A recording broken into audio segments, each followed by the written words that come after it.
SALMEAT TUNZ. Yo, TAFJONZ. Yo, SALMEAT. Didzaman sir.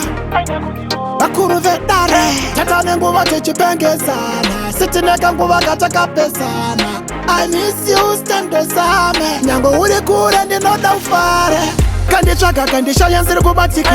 Iya chiti zviri pon katobatikana. Daikare kare hainyora tsamba. Haida kundiona haimbosa namba. Kanditsvaga kandishaya nsiri kubatika. Iya chiti zviri pon katobatikana. Daikare kare hainyora tsamba. Haida kundiona haimbosa namba. Kangomanya kuita move on. Kangoona atode mtoni. Sorry, I'm sorry. Sinoziva ndisipo, it was boring. Dai, zvaigadzirika ndaigadzirisa dai. Ndine mapapiro ndaipururuka dai. Vamwe vanoti kufunga kwebenzi nhai. But true love who never die. Kanditsvaga kandishaya nsiri kubatika.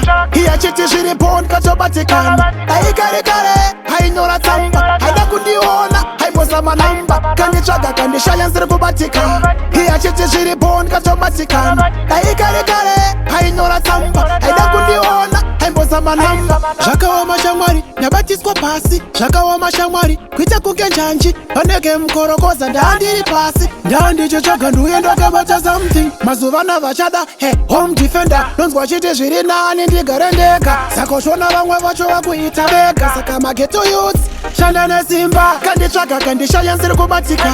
Iya chiti zviri pon katobatikana. Daikare kare hainyora tsamba. Haida kundiona haimbosa namba. Kanditsvaga kandishaya nsiri kubatika. Iya chiti zviri pon katobatikana. Daikare kare hainyora tsamba. Haida kundiona haimbosa namba. Kangomanya kuita move on. Kangoona atode mtoni. Sorry, I'm sorry. Sinoziva ndisipo, it was boring. Dai, zvaigadzirika ndaigadzirisa dai. Ndine mapapiro ndaipururuka dai. Vamwe vanoti kufunga kwebenzi nhai. But true love who never die. Kanditsvaga kandishaya nsiri kubatika. Iya chiti zviri pon katobatikana. Daikare kare hainyora tsamba. Haida kundiona haimbosa namba. Kanditsvaga kandishaya nsiri kubatika. Iya chiti zviri pon katobatikana. Daikare kare hainyora tsamba. Haida kundiona haimbosa namba. Kanditsvaga kandishaya nsiri kubatika. Iya chiti zviri pon katobatikana. Daikare kare hainyora tsamba. Haida kundiona haimbosa namba. Kanditsvaga kandishaya nsiri kubatika. Iya chiti zviri pon katobatikana.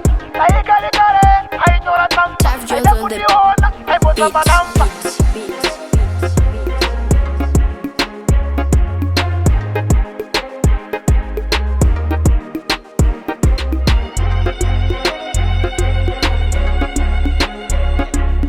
SALMEAT TUNZ.